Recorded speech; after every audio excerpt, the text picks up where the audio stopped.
बोलता था उतना बहुमत तो नहीं मिलेगा जितना पहले कांग्रेस को मिला है।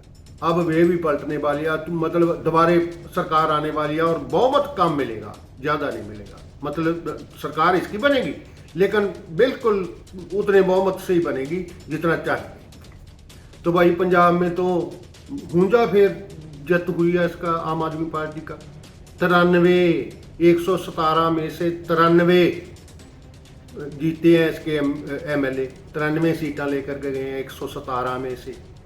और यूपी में देख लो, यूपी में उसका बहुत बड़े बहुमत के साथ जोगी फिर आया। आज मैं आपसे एक बहुत ज़रूरी बात करने जा रहा हूँ, क्योंकि हमारा जो मीडिया है ना वो दो भागों में तो पहले ही बटा हुआ है। एक तो है गोदी मीडिया जो सरकार का पक्ष लेता है, सरकार की वाह करता है, हम रोज़ सुनते हैं, उसके तो नाम लेने की ज़रूरत नहीं। कौन कौन है सबका फोटो उंगलों पे गिनती किया हुआ है, कौन कौन है, कितना चैनल है, बहुत ज़्यादा चैनल है जो साम्राज्यवाद ने खरीद लिए हैं और उसकी बात ही करते हैं, मोदी जी की बात ही करते हैं। एक उसको बोलते हैं गोदी मीडिया, एक है उसका जो हम जिस पर यकीन था हमें, जैसे रवीश कुमार थे, जनजवार मीडिया है, सत्या न्यूज़ है, न्यूज़ लॉन्ड्री है।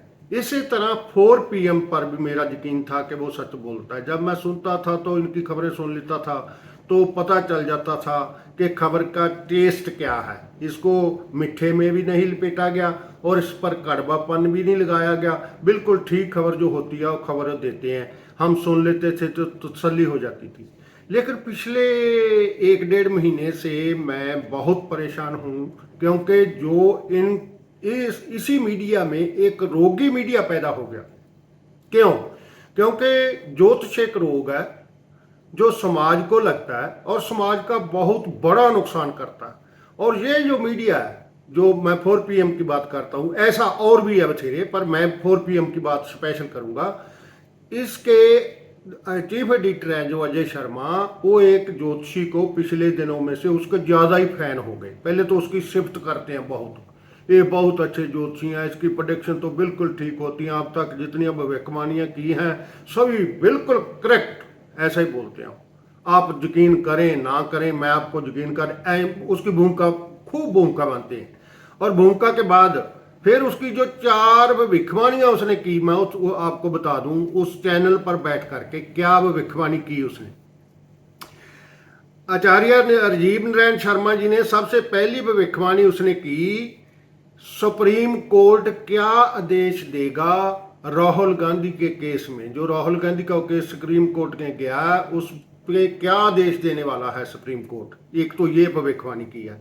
दूसरा की है चंद्रचूड़ सरकार की पूरी बैंड बजाने वाले हैं, ये भी है किस हद तक जा सकते हैं उसकी बैंड बजाने में, क्योंकि वो मालूम ही है भी 2-3 केस जो CBI का डायरेक्टर वगैरह और 2-3 केस जो वहाँ पड़े हैं उसके बारे में भी ये बात करते हैं।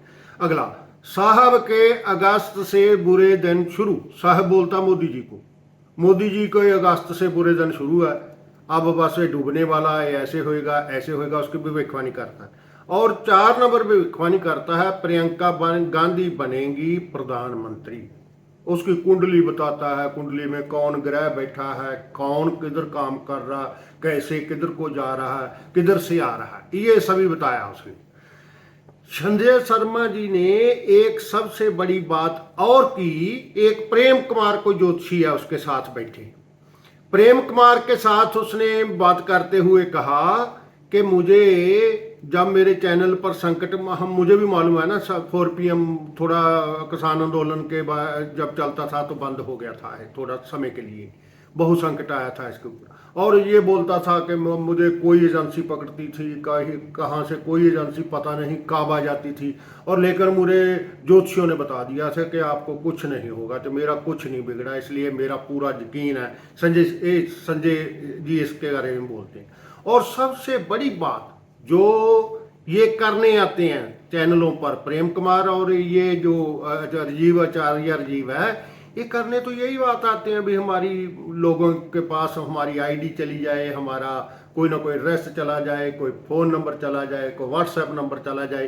तो पहले संजय शर्मा जी ने इन ज्योतिषी से इसकी आईडी और इसका व्हाट्सएप ही पता किया कि आप व्हाट्सएप बताओ, क्योंकि मुझे बहुत से फ़ोन आते हैं जब मैं तुम्हारे साथ प्रोग्राम किया तो मुझे तो फ़ोन का झड़ी ला गया। वो बोलते हैं कि हम तो इसको भाई इसके पास साथ बात करना चाहते हैं, हमें दो।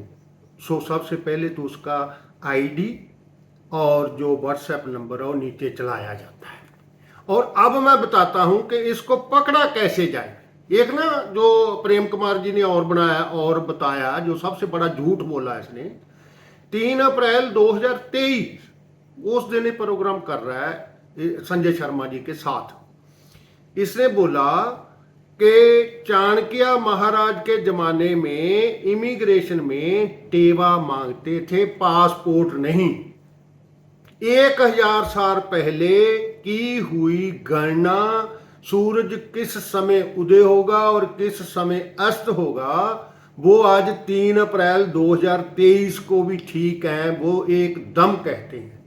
और जो चाणक्य है ना, वो तो साबित हो गया कि वो तो कोई पैदा ही नहीं हुआ, वो तो एक काल्पनिक पात्र बन गया। और जो संस्कृत में सभी ग्रंथ लिखे बोलते हैं, संस्कृत में ग्रंथ लिखे हुए हैं सभी 900 साल 9वीं ईस्वी से तो पीछे संस्कृति है नहीं, वो तो हाइब्रिड संस्कृत है, वो तो इस संस्कृत से मेल ही नहीं खाती। और जो ऋग्वेद है 1464 में उसका सबूत मिला है, लिखे हुए का सबूत 1464 में मिला है। ये बातें जो करते हैं 1000 साल पहले बता दिया, वो कहाँ लिख दिया, कैसे बता दिया। चाणक्य जो काल्पनिक पात्र है उसकी बात करते हैं, यानी सच बता देते हैं, सच बना देते हैं अपने इस बातों से। अगला हम एक स्पेशल कवरेज न्यूज चलता है, क्योंकि मैं फिर खोज करनी शुरू की कि इसकी कोई प्रेडिक्शन ऐसी हो जो इसकी प्रेडिक्शन बिल्कुल लोगों के सामने पता चल जाए कि ये तो गलत है। तो जो यो गलत हो सकती है तो फिर ये भी गलत हो सकती है। भाई जितनी करते हैं फिर सभी गलती हो सकती है। 50% तो एक निजमा है ना, मतलब अगर कोई मुंडा मांगने जाता है, लड़का मांगता है, लड़की मांगता है, 50% लड़की लड़का तो हो गई, 50% को तो लड़के हो गई। बेशक किसी अनजान से पूछ लें, बेशक किसी जानकार से पूछ लें। चीफ एडिटर प्रेम कुमार के साथ बैठ करके आचार्य राजीव नारायण शर्मा जी ने फिर उत्थे एक भविष्यवाणी की सी। भाई वो भविष्यवाणी थी कि सीएम से एमएलए रह जाएंगे योगी आदित्यनाथ।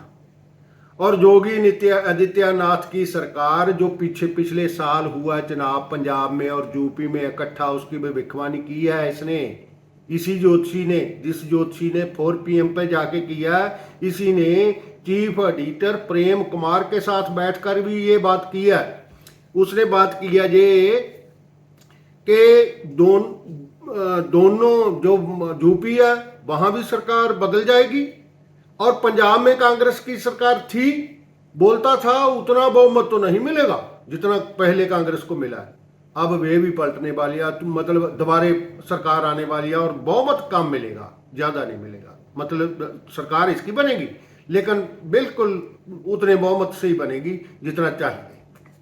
तो भाई पंजाब में तो हुंजा फिर जत हुई है इसका, आम आदमी पार्टी का 93, 117 में से 93 जीते हैं इसके एमएलए, 93 सीटें लेकर के गए हैं 117 में से।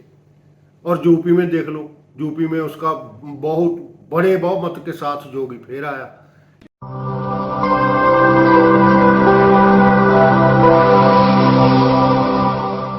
जन ज्वार जनता की मीडिया।